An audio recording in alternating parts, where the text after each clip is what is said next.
What is good, everybody? Welcome back to another episode brought to you by the League FFB. Today, we're here for our Dynasty Trade Review Show. Now, as always, the 10 trades that we are reviewing here today in this episode were submitted into our free Discord. We do have a free Discord linked in the description, so if you're not in there, go join that Discord. It is the best place to drop those trades, so you can hopefully have yours featured on the next episode. But that said, this would not be a Dynasty Trade Review Show without my co-host, MFGDs. So let's get him into the building, and let's start talking some Dynasty trades. War, how we doing today, man? We ready to go. Shit.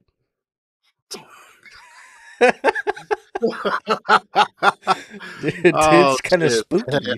But look, man. All right, we're here for the Dynasty Trade Review Halloween, Show. after all.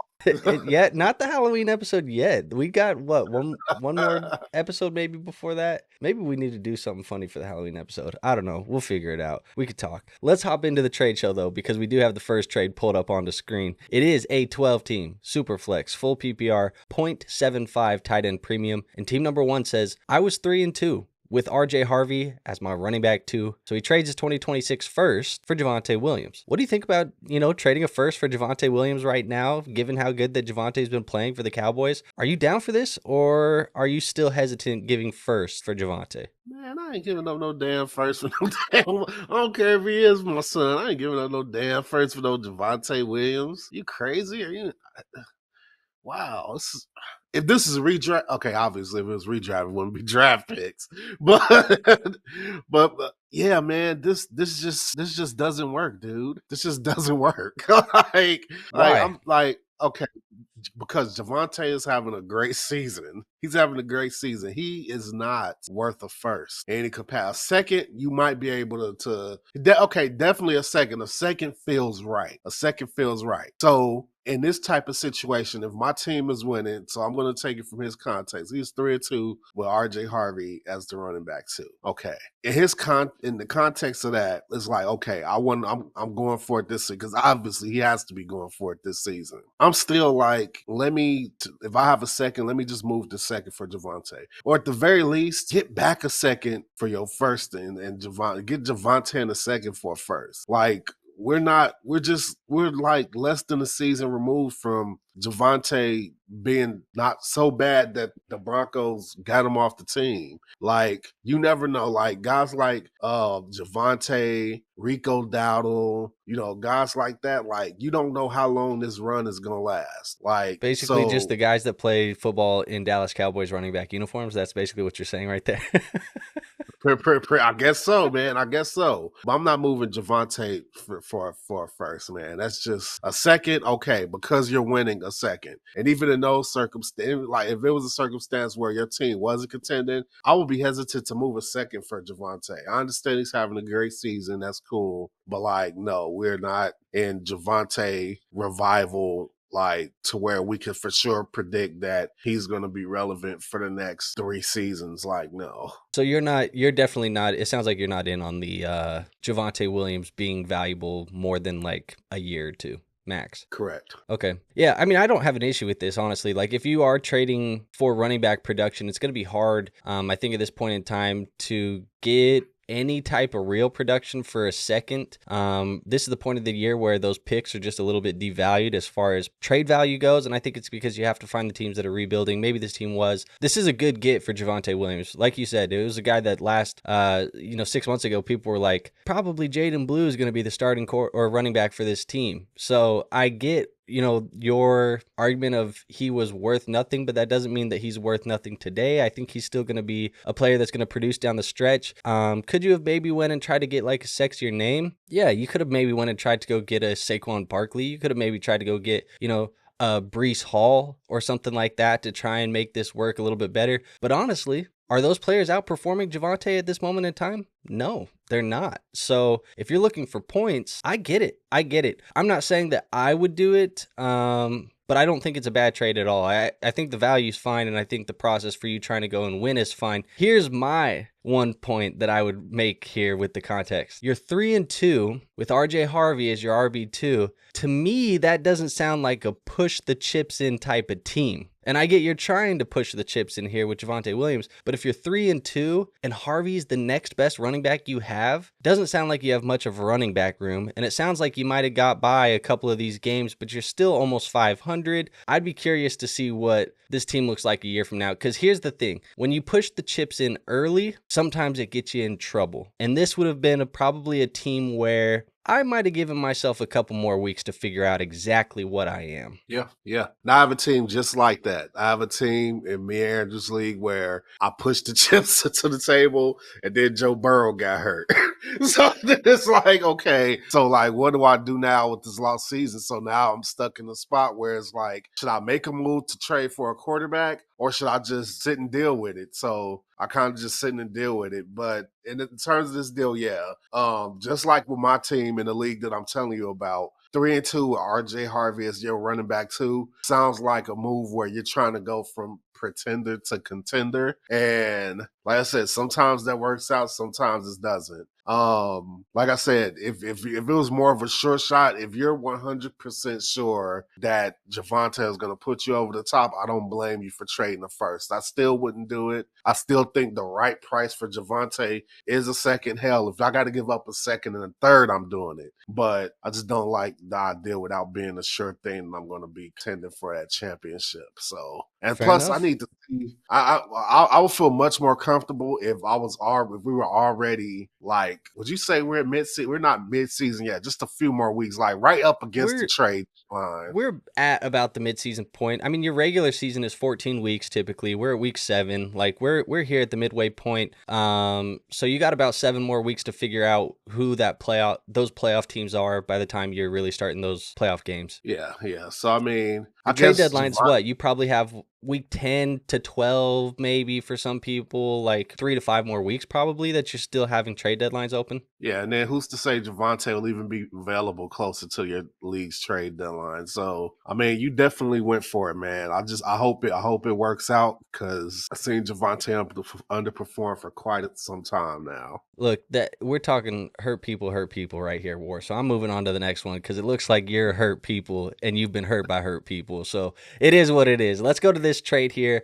16-team super flex, full PPR. Ray says he is a contender and he needed the running back. So he trades away A.J. Brown and Khalil Shakir for Devon Achane. Now I know you see the 16 team and you say, holy hell, who has 16 people to play in a league? This is all that is going to do for you. Is depth is going to be so shallow. You got 16 quarterbacks starting in this league. Actually, it's super flex. So you got 32 quarterbacks starting in this league. Every starting quarterback in the NFL is in a lineup every single week. You got all of this depth that needs to be here. So superstars, they're scarce. In a deal like this, do you still like the A.J. Brown and the Khalil Shakir side, or do you like the Devon Achane side? I understand the concept of depth, but in light of there being 16 teams, I want to go with the player that I feel like is going to give me the most bang for my buck. So I'm going with Achane here. Achane's having another marvelous season, just like it was predicted on this show. Achane is one of the top running backs in this season. And on the flip side, A.J. Brown is not having the greatest of seasons. I don't know if he's going to get traded. It doesn't feel like it. No matter how much he hems and haws and cries and read books on the sidelines, I don't think they're going to trade him. They're just going to tell him to deal with it. And that team's not going anywhere this season. Sorry, Eagles fans. You're not going nowhere this season. Too much noise coming out of that camp. But yeah, man, Achane, he's the younger asset. He's the most dynamic asset. He's the best asset in this trade. Typically, I would say I would lean wide receiver over running back. But in this case, due to the age and the production, yeah, I'm just going to go with the Achane side. Yeah, this one's pretty easy for me. And I think in the context, too, he listed like his wide receivers that he has. And to be honest, I don't know how he has that wide receiver room in a 16-team league because it was pretty crazy. But Devon Achane being added, you need a running back. I think he's the best player in the deal, the most valuable asset from a dynasty perspective in this deal. Khalil Shakir, I think he is a fine wide receiver. a solid wide receiver. He's not a great, game-breaking type of wide receiver. So, yeah, just give me Javonte Achane here. This one's pretty easy for me. In the context of you needing the running back, it makes it easy to judge as well. So let's just move on to the next one. We don't got to spend too much time there. This one is a 12-team, 1 quarterback, half PPR, and a tight end premium league. Now, team number 1 started their season 1-4 and has now decided to kind of retool it, blow it up. So they traded away Marvin Harrison Jr. in a 26 second. They got Matthew Golden and a 2027 first round pick. So kind of moving the draft capital into that 2027 first round that we love, but you're down tiering from Marvin and Matthew Golden. What do you think here? I know this is going to sound rich coming from me, Andrew, but yeah, man, I can't do it. I got offered this exact trade before without me giving up a second. Did you really? Yeah, Golden in the first for Marv, and I turned it down. And then you see what I ended up put Trey. I ended up just throwing Marv away like a few days later. But Matthew Golden. Okay, am I at a place yet where I'm moving Marv for a first? Not quite. No, I'm not. Not quite. And has Matthew Golden showed me enough yet that he's an asset worthy of filling that gap between Marvin the first? Not quite. Not super far away. I feel like we're maybe a matter of weeks or whatever away from like that big Matthew Golden game where everybody's just going to all of a sudden be all in on Matthew Golden. I feel like he's right at the doorstep of that game. And maybe after that game occurred, I would feel good about this deal, but not yet. Right now, Matthew Golden just seems like another cog in the machine. We don't know how a guy like Jayden, I know everybody's like, oh, I don't give a crap about Jayden Reed. He's yesterday's lunch. He's the old fad. Like, I get it, but we don't know how he's going to be adding on this very annoying wide receiver core because they just keep adding guys, having guys, and I want to be tied to the guy that's going to almost for sure be the locked and loaded wide receiver one, and we were starting to see that kind of production from Marv. Unfortunately, he got a concussion, but we're starting to see that production. So at this point in time, I'm still going to go with the Marv side, especially with the second there. And yeah, man, that's where I'm at with it. But it's not a horrible trade. Yeah, it's not a horrible trade. I'm going to sit here and I'm going to play devil's advocate. I'm going to push back on the Matthew Golden stuff because I have to do it. I just have to do it, man. Look, I've been not anti-Golden all year, but I've been lower on Golden than I think a lot of people have. And you said, we've seen flashes and we're on the cusp of it. How?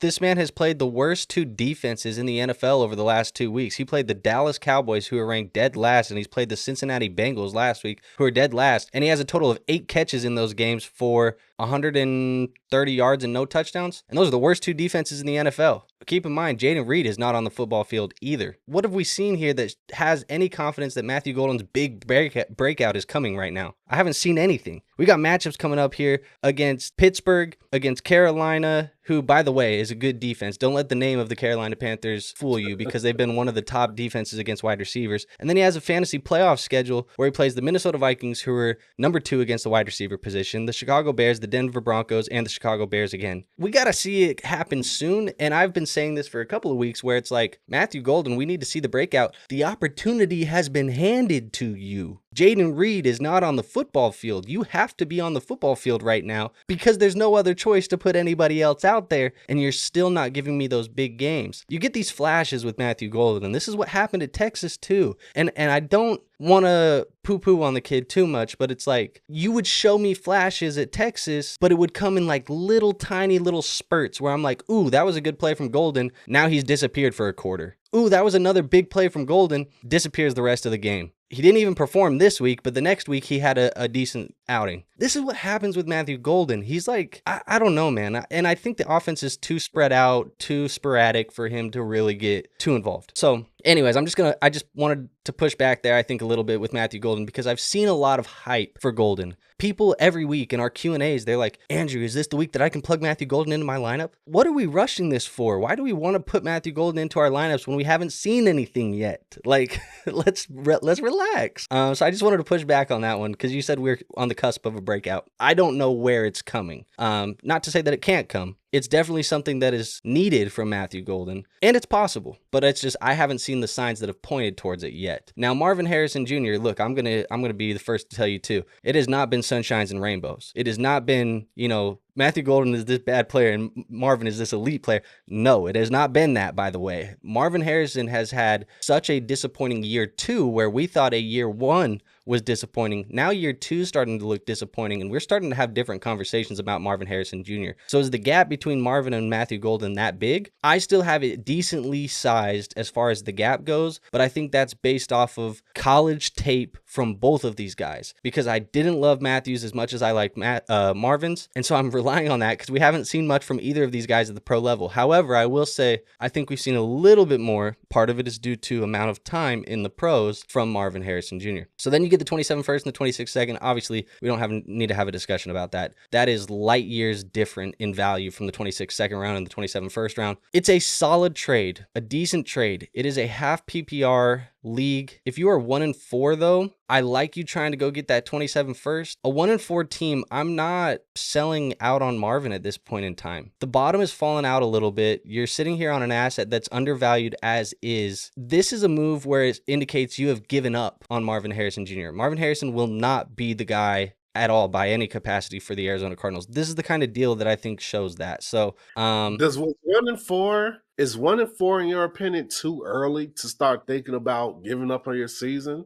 No, I think if you're 1-4, it would also, I tell this to people all the time. Yeah, your record may be 1-4, but you're like third in most points. If that's the case, then, early to give up on the season. But if you look at your record, you're 1-4, and then your max points for is also like 12 out of 12. Brother, you might be packing this up and playing for 2026. Like, you know what I'm saying? Like, you got to look at the max points for as well. So, look, I hear it. Again, I don't think it's a bad trade. And I'm fully aware here, as I'm saying this, there's people that have ran to the comments already. There's people that are running to the comments as we speak and saying, Andrew, you're just a Matthew Golden hater. Andrew, you blah, blah, blah, blah, blah. I get it. I've heard it all summer when I've said I'm not as high on Matthew Golden. I just think this is a little bit of a low sell on Marvin. And if I'm 1-4, holding Marvin versus trading for Matthew Golden, I don't see where the upside is there. I feel like you can get, pocket a 27 first somewhere else. Could you have given a different player and a second for that 27 first and just had Marvin on your team? But that's where I'm at. It's not a bad trade. Again, I want to say it's not a bad trade because the value checks out for me, I think. But I just prefer the Marvin player here. But who knows? I guess maybe 2 years from now, if you get a Cam Coleman or Ryan Williams, or you get something like that in the 27 first round pick, I guess that's another thing that I would like to know is like, are you trading for your 2027 first back? Is that a late first from a contending team? That would probably change my opinion on this too as well. Yeah. So there we go. All right, there's my rant. I'm out of the Golden thing. Apparently I'm going to be the bad guy on this one today. All right. Well, look, man, maybe not the most golden opportunity for Matthew Golden here at the moment, but you do have a golden opportunity to win this weekend over here on Underdog. Now, new customers who play $5, they get $100 in bonus funds by using our promo code LeagueFFB when you sign up. So definitely a cool way to just play around with $5 and get $105 total in your accounts to play with. Now, it is Boostober at this time of this recording. So for the entire month of the October season, spooky season, you're getting promos every single day in the app. So tons of stuff to look at over there on Underdog. Like I said, if you do want to support this show, if you do want to win on Underdog, promo code LeagueFFB is the best way to do it and get yourself some free money and see what you can do this weekend here in week 7. All right, so we got a trade here. It is a 10-team, 2-quarterback, full PPR, and a half-point tight end premium. They are contending with a 9-3 record in a league with a median. They are going to be trading away Travis Etienne, Lad McConkey, and a 2028 first-round pick for Justin Jefferson. Definitely some solid value when you think of Lad and a first and Etienne. Does it matter if you're trading for Justin Jefferson anyways here, War? No, it does not. This to me personally, this feels like a steal to get Justin Jefferson. You think so? Feels like yeah, because Travis Etienne is just a flex guy right now.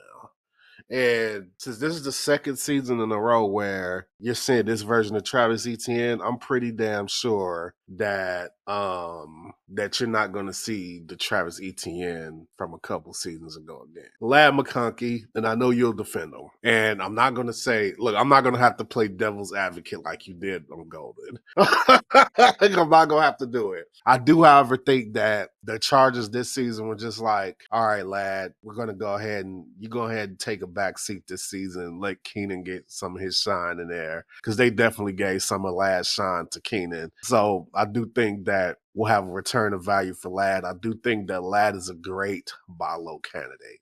I think he's a great buy low candidate, because I do not think that the Lad that we're seeing this season is going to be the Lad that we get for the future. He just happened to be running up against old times between Keenan and Justin Herbert, and whatever the hell this is that QJ is doing. And that 28 first is irrelevant to me. If a draft is so far out that Andrew hasn't gone into depths into it yet, then I mean, you're trading for it too early. So... next week, by the way, on the Dynasty Nerds College Prospect Show, we will be going over 2028, so you guys can figure out who that class is. See, there you go. So next week you should have made this trade. But even still, these assets for Justin Jefferson is a tremendous steal. I usually don't want to see Jamar Chase or Justin Jefferson in the trade unless I see 2 firsts at minimum coming back. So that's where I'm at with that. I'm on the Justin Jefferson side. Yeah, I mean, I think contending, you want to consolidate some of those assets and get into elite players. I think Justin Jefferson is obviously an elite player. So, I'm not too worried about it here. I had a good friend of both of ours this last week tell me that Lad McConkey is no more than DJ Moore, and I was like, whoa, let's relax here on the Lad McConkey hate, because DJ Moore's a fine player, but Lad McConkey is still much more appealing, I think, in Dynasty leagues than DJ Moore. But yeah, I think overall, Etienne, you're right. Like, this is a player where left for dead in the offseason, we're seeing the value return. Some people told you to buy low. Some people told you he was dead. I will let you figure out which side we were on here on this show. Lad McConkey was a player that definitely we liked. And then the 28 first. It's 28 first. I traded for one in a league not too long ago, but also it was a trade that War told me he hated that I made. He said it's the worst trade he's ever seen me make in fantasy, which... I don't know. It's starting to age pretty good already, and we're only 2 weeks away from it. So, what can I say? Anyways, Justin Jefferson, that's the side that I want. I'm not going to go too depth into this. You're a contending team that's trying to win. Just give me JJ. Yeah, I'm JJ all the way, man. Easy. All right, let's move on to the next trade. The next trade that I got here is a 12-team, 1 quarterback, full PPR, half-point tight end premium, and a start 10. Now, team number 1 is the defending champion of this league. So they traded away DJ Giddens, a 26-second, a 27-second, and they get Breece Hall and a 26th third. Now, this is interesting. Obviously, every league is its own individual market. Every league has its own individual ecosystem. But we saw Javonte Williams go for a first-round pick. Now, Breece Hall is going for 2 seconds and DJ Giddens. I mean, what do you think here, War? In contrast to that trade, considering the person making the trade status as the defending champion, I have no issue with them acquiring 2 second-round picks for Breece Hall. I think it's the right move for him. Other way around. Them acquiring Breece Hall for 2 second-round picks. The way you said it made it sound like they're trading away Breece. Oh, yeah. No. Them trading away 2 seconds to get Breece in the position of the defending champion is the right move to make. Breece Hall has it been, as you to steal from you, sunshine and gumdrops, whatever the hell you said. Has it been sunshine and rainbows? No, it hasn't. Yeah, it hasn't been. This man was about to go on to a gumdrops and lollipops and hip hop over it. Yeah, hearts, some cloves, horseshoes, clovers, and balloons, whatever. It hasn't been any of that for Breece Hall this season. He's on the Jets. That should tell you all you need to know. He's a New York Jet. I'm pretty sure he can say what he wants to say to media. Sounds like, the team first guy, but let's be honest here. He's hoping free 20. Yeah, he's hoping somebody trades for him and get him out of there. And maybe just defend the champion. Man, the way all these rumors are swirling, they sure make it seem like it's going to be an NBA style trade deadline. It does feel kind of crazy. Like they're saying Olave and Waddle and Breece and all these guys are available right now. So we'll see. We said it last week, I think, with Breece Hall. I would love to see him get traded to Kansas City. Yeah, I mean, Pacheco and Hunt ain't getting it done. I mean, we'll see. I've already started making moves based on rumors I'm hearing. So depending on how Now, strong I feel about the rumor. this is very hypothetical, and this never really happens because you never in the NFL, you never have like them trading a running back for a running back. Like that just doesn't happen. But Isaiah Pacheco's from the New Jersey area, played at Rutgers. East Rutherford is where the Jets play. Why don't you send Pacheco back home to Jersey and let him run wild for the Jets? And then you trade them Breece, and you obviously you have to have draft compensation to merge the difference between Breece Hall and Pacheco. But tell me that wouldn't be cool to have Pacheco not be dead for fantasy. He still goes to New York and he gets to kind of run wild for the Jets, and then Breece Hall gets to go play for the Chiefs. I would love any scenario where the NFL trades start to resemble NBA trades and you start seeing more players involved in deals for going for other players instead of just draft picks. I think that would be pretty dope. And that scenario itself for him going back there would be pretty dope. So I would be down for that. So I think as you can see, I'm on the Breece Hall side. Let's trade. Because we're getting off the tracks there. Yeah, because the trade deadline. We've kind of been off the tracks a little bit, I think, all day. But no, I'm with you. I'll wrangle it back in. Wrangle? I don't know. Am I getting country on you? I don't know. But yeah. I'll try and bring it back. How about I just stick to my roots and just say I'll bring it back to where we need to be. And I'll take Breece Hall here and 2 seconds all day long as a contender, as a defending champion. If you want to take these little second round dart throws, because keep in mind, folks, at this time of the year, everybody forgets. We talk about it in prospect season, and people are only going to forget more and more each week that goes on. Second round picks, their hit rate is like 15%. 20% in your dynasty leagues. So I challenge you, go back and look at like the last 2 or 3 years of your second round picks. You're going to find a lot of names in there that you're like, we drafted him in the second round? Yep, you drafted him in the second round. So if you could just trade a couple of those second round picks for a guy like Breece Hall, who I think, whether it be in New York or whether it be traded to a new team, is going to end up being the starting guy here and going to give you a good, running back producer in your lineup for the back half of the year, I'm still going to take that. And like I said, as the defending champion, you can take these what ifs, and I'm going to just put the points in my lineup. And that's what I'm doing with Breece Hall. And just so we don't have to jump back on this again in the next trade or the trade after, one rumor that I see a 0% chance of happening is the Achane trade happen. I do not see that happening. That would be completely foolish, but the Dolphins are dysfunctional, so. Okay, I'm giving this 60 more seconds of time for our trade deadline rumors. The one rumor that you've had so far, which player would you like to see traded the most to where? The trade I would like to see the most is Achane to the Bears. That's the trade I like to see the most. I also think that it's not happening. Okay. The most likely trade that I could see happening, honestly, and I hate to say, oh my God, I hate this, is Jaden Waddle to the New York Jets. Not Jets, Giants, sorry. Giants. New York Giants, because it's already gotten to the point where the media is like asking Waddle about trades and stuff like that. So fair. I think for me, the one that I want to see the most is Chris Olave to the Buffalo Bills as the number 1 wide receiver. That would be the one I want to see the most. Man, somebody who owns Keon Coleman just fell to their knees in Walmart. Well, they should have fell to their knees in Walmart the day that they drafted Keon Coleman on their dynasty team. So it is what it is. And it should have been tears of sadness, not joy, when you drafted him. 12 team, 1 quarterback, half PPR, tight end premium. Another one, team number 1, they started 1-4. All these people starting 1-4, starting to blow it up. He trades away Bryant Thomas Jr., Trey McBride, Kenny Gainwell. He gets Malik Nabers, who isn't going to score you points, cornerstone asset, a 28 second, and Kendre Miller. Now, obviously here, this is where I want to have our conversation, is Malik Nabers, the most valuable asset.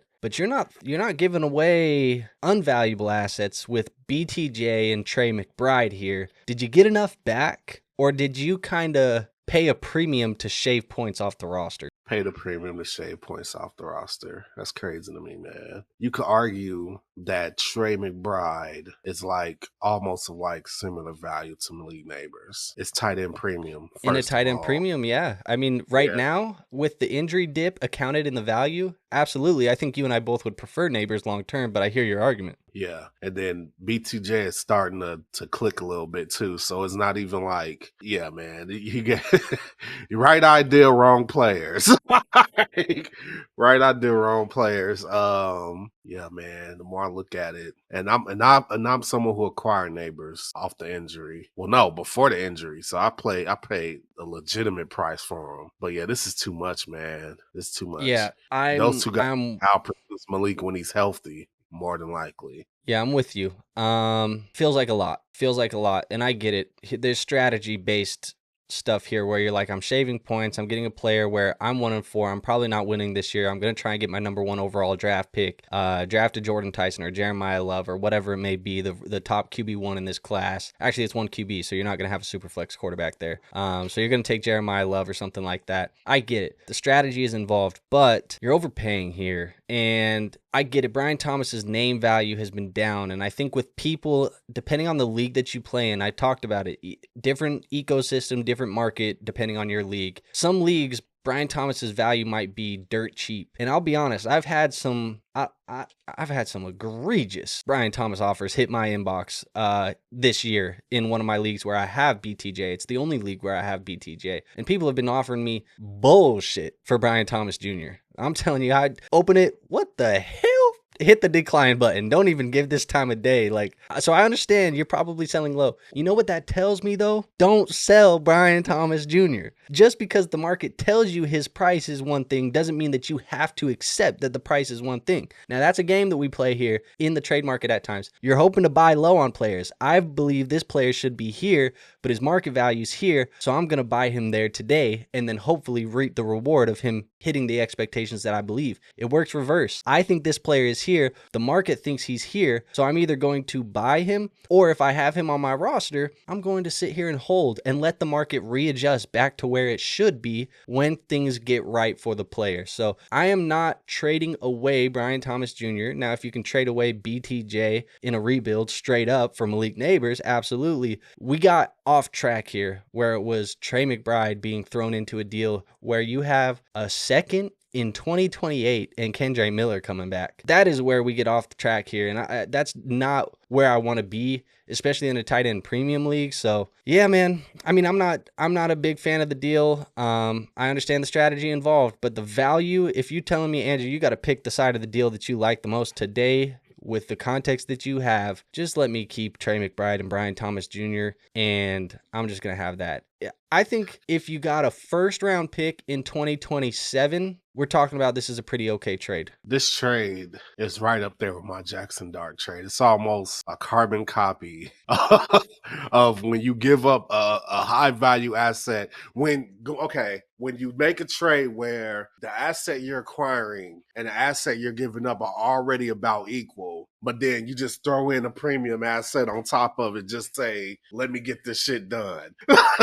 So that's what I know when I see it. Because people do this where it's like, all right, we're going to start our conversation around Malik Nabers. Okay, but I think Malik Nabers is better than Brian Thomas. Okay, so what can I throw you in? You do Trey McBride? Yeah, I do Trey McBride. Would you throw this guy? No, I wouldn't throw this guy. Would I? That's where it gets dangerous because people start taking these big trades and they start throwing in these big names. And then you have negotiations for 30, 40 minutes, whatever. And then all of a sudden you're like, shit, I just gave him Trey McBride and Brian Thomas Jr. from Malik Nabers. God damn it. Like that. And then the next day you wake up with buyer's remorse over here on Let's Talk Dynasty. That's what happens when you get into some of these negotiations. So you got to be careful when you get to talking in these negotiations. But yeah, I mean, I'm not going to beat the dead horse here. That's just, I like the Trey McBride and the BTJ side. Yeah. Nabers is my favorite part of the deal. I think he's the best player in the deal, but the value is just way too good on McBride and BTJ. So let's go on to this next trade. 12-team, super flex, 6-point passing, touchdown, full PPR, and a start 10. Now, A-Rod is rebuilding, and he has 4 first-round picks this year. So he traded one of those first-round picks away with a second, an Aaron Rodgers, and a 4th-round pick to get CJ Stroud. His context, I think I'm remembering off the top of my head that I couldn't fit, is he says, I think CJ Stroud is a better quarterback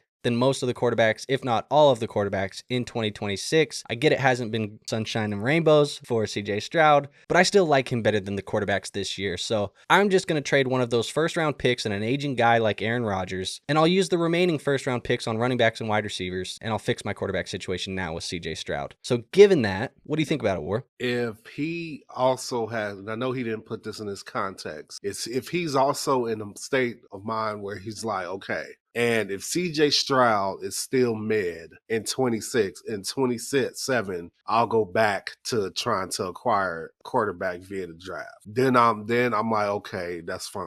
I have a hard time gauging CJ Stroud's trade value, which to once again reference it, which is why my trade for Jackson Dart was so bad. I think at the time I told Andrew that I viewed both. Well, because you're done. You're done with CJ. Like, you've had it. Yeah. I don't think he because here's my overall arc of CJ Stroud. Going into his rookie season draft, I think we both were kind of just like, meh, we'll see what happens. Then he has this amazing season, and it's like, oh shit, if you got CJ Stroud in that draft, then you probably like got way more than you ever expected. But now he basically has turned back into what I kind of thought he might be when he originally got drafted. And now it's kind of like, is this going to be the guy that we're going to see forever or not? That's why I think 26 is critical for this trade. Because if you still see the guy that you seen last season and you kind of seen this season in 26, that's it. Me, I've already reached it. That's it. Season and a half, that's it. But if you get another whole season of it, that'll tell you by then Rodgers will be retired. 26 will be behind you by the time you figure it out. You keep your eyes on 27. If you're rebuilding, I'm hoping that you're pushing some of your chips to 27 and getting some 27 draft picks. Yeah, I mean, this deal I have zero issues with. Like, I think the value's fine. It's a first and a second, and Rodgers, which I think at this point in time, it's the last hurrah of dynasty value for Rodgers. If you don't sell him this year, it's pretty much rock bottom and it's out, I think, for Rodgers. So I have no issue with you moving off and getting CJ Stroud, and I like the idea where you say, hey, I don't like the class at the quarterback position, or maybe there's nobody that's standing out to me in the class of the position. There's still a long time, half a college football season still to play, and then you obviously have like the combine and all that stuff. But I get it. This is why it is beneficial to be tuned in to these future draft classes, because you can look at it and say, hey, I like the strengths here. I don't think this class is strong here. And it helps you with roster construction and being able to get deals. And this is where that has helped with A-Rod. You see him saying, I don't love the quarterbacks. I'm going to just get a young guy now that I think is probably better than some of the guys in the class. Then you use the other first to, build the running backs and the wide receivers around the team. I like the process. I think to your point where you say, hey, I think the verdict is still out on CJ Stroud. I would agree with that. I think the verdict is still out on CJ Stroud a little bit, because to your point, he came in as a rookie, and most people, I challenge you to go find many people in the industry that were like, CJ Stroud is the bona fide top number one quarterback in this class. There weren't many people that were doing that. A lot of people were like, it's either Bryce or it's A-Rich. People liked the tools of A-Rich or they liked Bryce. And now that we're, in year 3 for these guys, the play on the football field of Stroud and Bryce hasn't been too much different. And so for some reason, I think that's really going to ruffle feathers because people have the rookie season bias with CJ Stroud. It's just going to stick with him forever, I think. But for some reason, CJ Stroud is always valued significantly higher in trade markets than Bryce Young. The production over the last 16 months hasn't been too much different. I mean, there was a graphic floating around last year at the end of the year. You remember it, War, where they were showing the last 10 starts or the last 12 starts for Stroud and Bryce, and it was identical. The guys were doing the exact same thing on the football field. So I get it. If you do want to loop back around, let's just say 2027 is a good year to loop back around at the quarterback position, because I currently have 4 guys at the quarterback position in my top 12. So that's 4 first-round super flex starting quarterbacks that I think you can get. Raiola, Lagway, Manning, and who's the last one that I'm spacing? Hold on. Now it's going to piss me off because I had the name. We just talked about this yesterday. Yeah.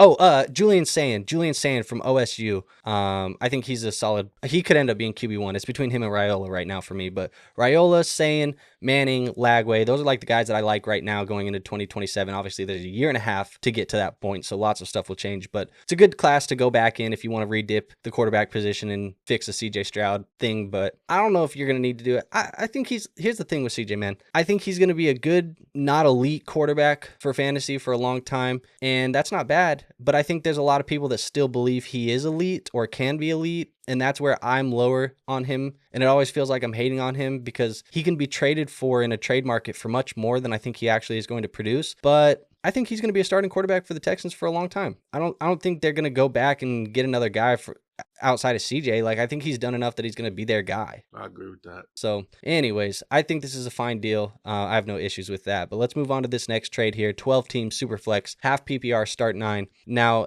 Nalbs is the third place team with the most points for. So he scored the most points in his league, but he's still in third place. What he does is he trades away Cam Skattebo, a 28 first-round pick, and 3 third-round picks. 2 of those in 2027, 1 of them in 2028. He gets Achane and a 27 second. So it's really, for the sake of this deal, just simplifying and talking, could we say that the 3 thirds equaled the 1 second? Is that fair? Yeah, we can do that, sure. You still prefer the second, but I think just for the sake of it, it's basically Skattebo and a first for Achane. So where are you at here with Skattebo? Achane. That's where I am. Achane. Me, I don't fully invest into hype trains. Right now, Skattebo is complete hype train. Complete hype train. If he goes out there this Sunday and Denver contains him and makes him look ordinary, then people are going to feel taken aback by this. Achane, I already know what he is. I already know what he produces. I already know he's young. He's dynamic. Yeah, I'm taking the Achane side, man. Yeah, look, I like Skattebo too, but he's a player that I think is reaching sell territory for me rapidly. If he goes out there and gives you another big week, and we're talking about Skattebo, I think right now we just did a buy sell hold episode on Dynasty Nerds, and Garrett was like, Skattebo's already almost top 12 in KTC's rankings at the running back position. And for me, I was like, well, if he gets to, running back 9, 8, like another week or two where the hype keeps rolling and people are just pushing Skattebo up and up and up, and we get to him in the top 8, yeah, I'm pivoting. Like, I'm getting out. I would probably just move him at that point in time because I don't know, man. I try and remove my enjoyment for watching players and fandom for players from value analysis and market analysis when it comes to players. And obviously, as you can tell, War, because you have called me the propaganda machine for the exciting whites here in New York. But you've called me the propaganda. I did not refer to them as that. That's a name that Andrew just made up on the spot. I have never called them that.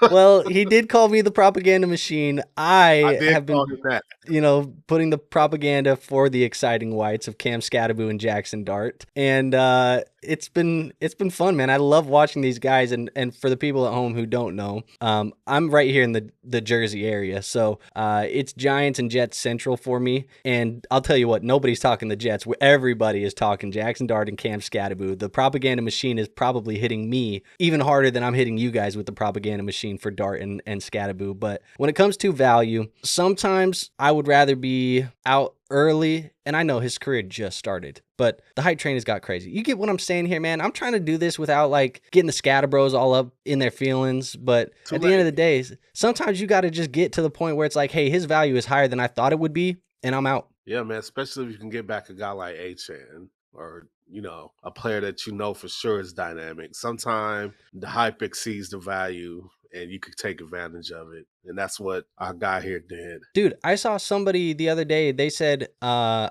was able to sell Cam Skattebo for Travion Henderson and a future second. They moved Skattebo for Henderson in a second. And I'm like, damn, dude, that's the kind of move that you should be making at this point in time, because maybe you could say, oh, you're locked into your pre-draft priors. I still think Henderson's the more talented running back. He just hasn't got his opportunity yet. Sometimes it takes time. And then I'm getting an extra pick thrown in to this deal on the player that I already think is better.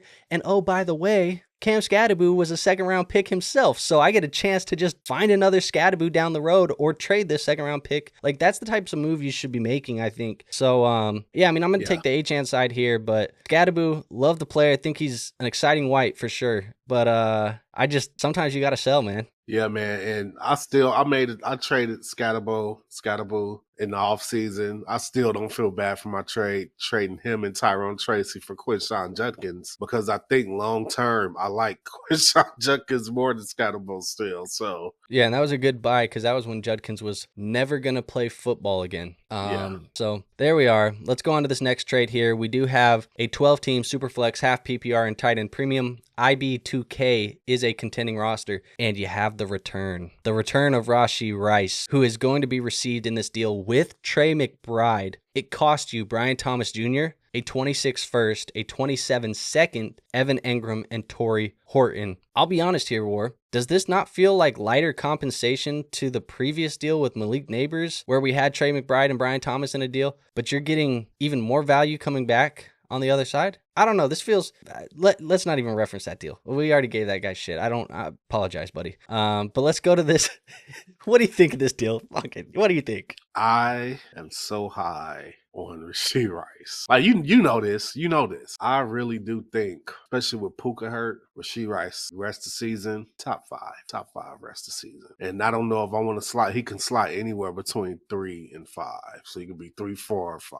I truly believe that. He could be better than Amon-Ra the rest of the season. Could be better than Puka the rest of the season. That's how high I am on Rashee Rice. If you held on to him, kudos. If you acquired him, kudos. Then Trey McBride. I have no clue why I've seen Trey McBride twice today. Because what have Trey McBride done to deserve this? What's Dude's he done? a baller, man. Yeah, what has he done to be Trey? I feel like he's just catching stuff. Like, I love this trade so much for the contender in this trade. And you kind of see why he's contending with moves like this. Brian Thomas Jr., great kid. Great kid. You can go. If I'm getting Rashee Rice back, and I understand there's an age difference, I don't care. Because the one thing...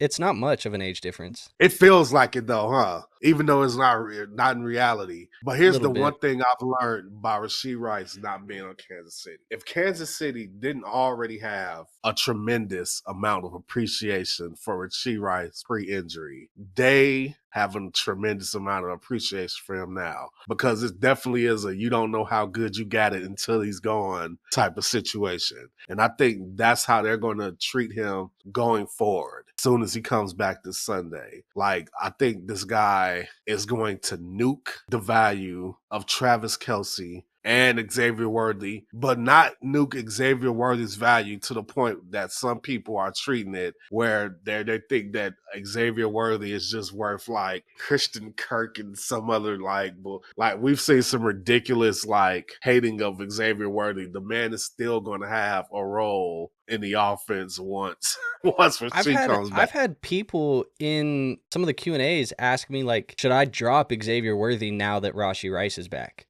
Oh, what? No.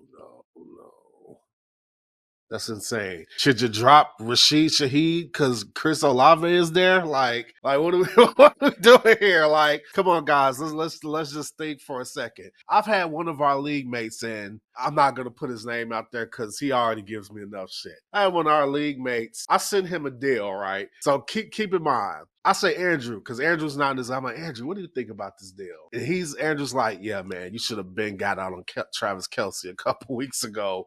The most valuable player in this trade is Xavier Worthy. Do you know the person I sent that trade to was like, yeah, man, I would like this deal more, man, if you just switch Xavier Worthy out with somebody. So wait, you're okay with Kelce, but Xavier Worthy's not good enough. I was like...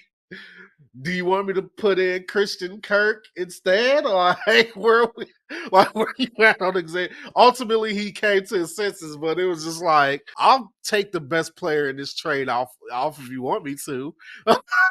So I think we're low, but if it hasn't been obvious already, I'm taking the Trey McBride side of this deal. I mean, I don't really put too much thought into Evan Engram or Torrey Horton, even though I think Torrey Horton's a nice little bench stash. The second, that's cool too. 26 first, feel better 27, but Trey McBride, I already think Rashee Rice is an equal to a greater asset to BTJ, and now you're saying Ingram, Horton, a second and a first from McBride. Yes, please. Yeah, I mean, I think I'm kind of similar to where I would say if I'm looking at this, trying to break it down for myself, this offer hits my inbox, I'm looking at it and I'm saying, all right, so I got to give BTJ and probably, I don't know, the second round pick in 2027 to get to Rashee. All right, checks out. That's probably fair. And then I got to give this 26 first, Evan Engram and Torrey Horton to go get Trey McBride. Yes, thank you. I will definitely be taking that one. And I will just move on and we will call this the Rice and the Trey McBride side because I love that in a tight end premium. Look, again, I'm just going to say it. I'm not selling low on Brian Thomas Jr., but this is not a sell low opportunity. This is a, I would say, lateral, maybe even a move to where you get some improvement with Rashee Rice. And then obviously the big part of this deal, which seems to be the part where there was disconnect in the other deal, is Trey McBride's being thrown into this deal as if it's like a piece. But Trey McBride is the whole damn entree, or should be the whole damn entree in most deals. And I don't know why he's being thrown around as a piece. You know, we talked about